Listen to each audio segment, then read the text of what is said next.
بسم الله الرحمن الرحيم. وإذا ضربتم في الأرض فليس عليكم جناح أن تقصروا من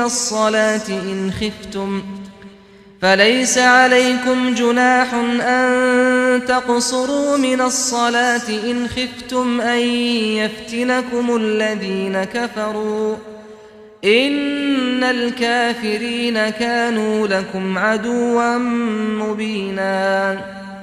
وإذا كنت فيهم فأقمت لهم الصلاة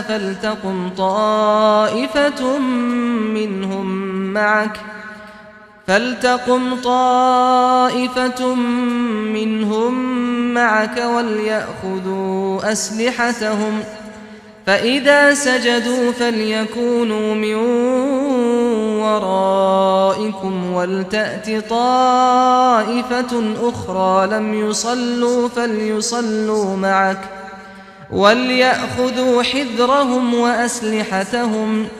وَدَّ الذين كفروا لو تغفلون عن أسلحتكم وأمتعتكم فيميلون عليكم ميلة واحدة.